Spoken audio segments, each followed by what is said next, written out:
哇！ဒီမှာကြည့်ကြည့်လိုက်မိုးရွာနေတဲ့မြို့တွေကဒီအလင်းမှောင်တွေကဒီ LS5 online တာနဲ့ပို့ပြီးတော့တည်တာသွားတယ်။ဒါပေမဲ့ Grace ရဲ့မျက်နှာကိုလည်းကြည့်အောင်တော်တော်ကြီးပြောင်းသွားတယ်ဗျ။အခုပေါ်ပေါ်လောလောတွေ့ရတဲ့ TikTok ပေါ်က AI model တွေနဲ့တော့တူတယ်။ Hogwarts Legacy မှာဆိုရင်ဒီအမျိုးသမီးဝတ်ထားတဲ့အင်ကြီး texture တွေကဒီ LS5 online တွေကပို့ပြီးတော့မိုက်သွားတယ်ဗျ။ဒီနေရာကတော့တကယ်အသက်ဝင်နေဗျာဒီ DLS5 online တဲ့အချိန်မှာမျက်နှာပေါ်ကအလင်းကျတဲ့ပုံတွေအသားရည်ဒီထေးတွေကတကယ်အပြင်လူကိုကြည့်နေရလို့ပဲ realistic ဆန်တယ်ပေါ့ဒါကတော့နည်းနည်းများသွားပြီဗျဒီ Netherlands ကစားသမား budget fan တဲ့ရုပ်ကိုလေတေချာကြည့်ကြည့်ပေါ့ဒီ DLS5 off တာတော့သူ့ရုံနဲ့သူဟုတ်နေရ online ကိုခြားတယောက်ပြောင်းသွားတဲ့ပုံစံမျိုးကြီးဖြစ်နေတယ်मैंने अपना DLSS 5 को DLSS 5. DLSS 5. Pre-releasing DLSS 5. DLSS 5 test. And well, damn. အားလုံးပဲမင်္ဂလာပါလက်ကြီးယူနီကနေပြန်လဲကြိုဆိုလိုက်ပါတယ်ဒီအပိုင်းမှာတော်တော်လေးပွဲဆူသွားတဲ့ကိစ္စတစ်ခုရှိတယ်အဲ့ဒါကတော့ Nvidia ကနေအသစ်ကြေညာလိုက်တဲ့ DLSS 5ကြောင်းပဲတချို့ကလည်း graphic တွေအရမ်းမိုက်သွားလို့ wow wow ဆိုပြီးတော့အံ့ဩနေကြတယ်တချို့ကလည်းဒီ game ရဲ့ original art style ပျက်စီးသွားပြီး AI မျက်နှာပုံစံဖြစ်သွားပြီဆိုပြီးတော့ဝေဖန်နေကြတယ်ဆိုတော့ DLSS 5ကတကယ်ပဲကောင်းလာလားဆိုးလာလားဘယ် GB တွေမှာသုံးလို့ရလဲဆိုတာကိုဒီ video မှာတူတူကြည့်လိုက်ကြအောင်DLSS 5ကအရင် version တွေလို့ scaling လောက်လုပ်တာမဟုတ်တော့ဘဲနဲ့ဒီ generated AI တွေကိုသုံးပြီးတော့ real time neural rendering နဲ့ဒီ game တစ်ခုလုံးရဲ့အလင်းအမှောင် photoreal lighting တွေကိုပြောင်းပြလိုက်တာ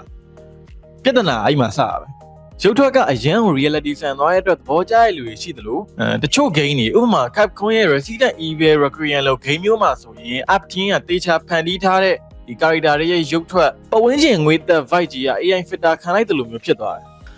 အဲ့ဒီမှာ game ရဲ့ original art style ကိုဖျက်ဆီးရကြတယ်ဆိုပြီးတော့ဝေဖန်ကုန်တာပဲဒါကြောင့်လည်း internet ပေါ်မှာဟာတာတွေ true video တွေအများကြီးထွက်လာတာပေါ့ DLSS ဆိုတာဘယ်လိုလုပ်လဲအလွယ်ပြောရရင် game ကို resolution အနှိမ့်ဥပမာ 1080p နဲ့ဒီ render အရင်လုပ်တယ်ပြီးမှ AI ကိုသုံးပြီးတော့ 4K resolution ရအောင်လို့ပုံကြီးချက် scaling လုပ်ပေးလိုက်တာပဲဒါကြောင့်ရုပ်ထွက်လည်းလှသလိုမျိုး performance ဘိုင်းမှာလည်းပိုကောင်းသွားတယ်frame generation ရော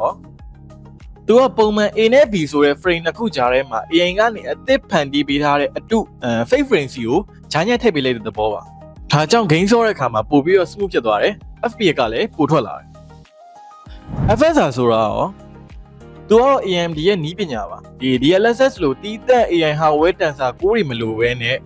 software ကနေ resolution တင်ပေးရပါဒါကြောင့် AMD ကတ်တွေမကဘဲနဲ့တခြား GPU အဟောင်းတွေမှာပါသုံးလို့ရတယ်အားသာချက်ရှိ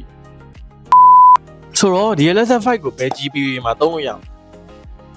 Nvidia တရားဝင်အတိအကျမကြေညာသေးပေမဲ့ဒီ AI processing ကိုအကျဉ်းစားကြီးသုံးထားတာဆိုတော့နောက်ဆုံးပေါ် RTX 50 series တွေမှာပဲအပြည့်အဝလုံးနိုင်ဖို့များပါတယ်40နဲ့30 series high အနေမှာရနိုင်မလားဆိုတာကတော့စောင့်ကြည့်ရမှာပါဒါပေမဲ့ကက်အနေနဲ့သုံးဖို့မလွယ်တော့ဘူးလို့တော့ခံမှန်းရပါတယ်မိတ်ဆွေရ feature proof ဖြစ်ချင်လို့ DLSS 5ကိုသုံးချင်လို့ GPU အမြင့်တွေကိုပြေးဝယ်ဖို့စဉ်းစားနေပြီဆိုရင်လက်ကြီးယူနီကိုသာလမ်းခဲ့ဖို့ကြံပေးချင်ပါတယ်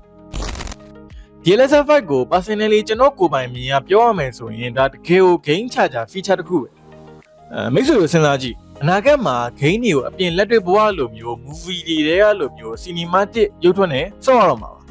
ဒါပေမဲ့ DLSS 5ကအခုမှအစပဲရှိသေးတာဖြစ်တဲ့အတွက် AI filter ဆန်နေတာမျက်လုံးတွေကအသက်မပါသလိုဖြစ်နေတာ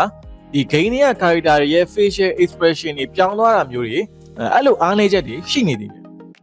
ဒါပေမဲ့သိရမလားဒါ game graphic လောကကြီးတစ်ခုလုံးပြောင်းလဲသွားစေမဲ့ evolution တစ်ခုပဲ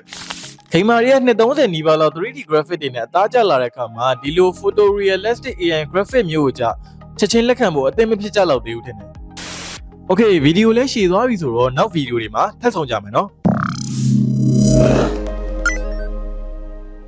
။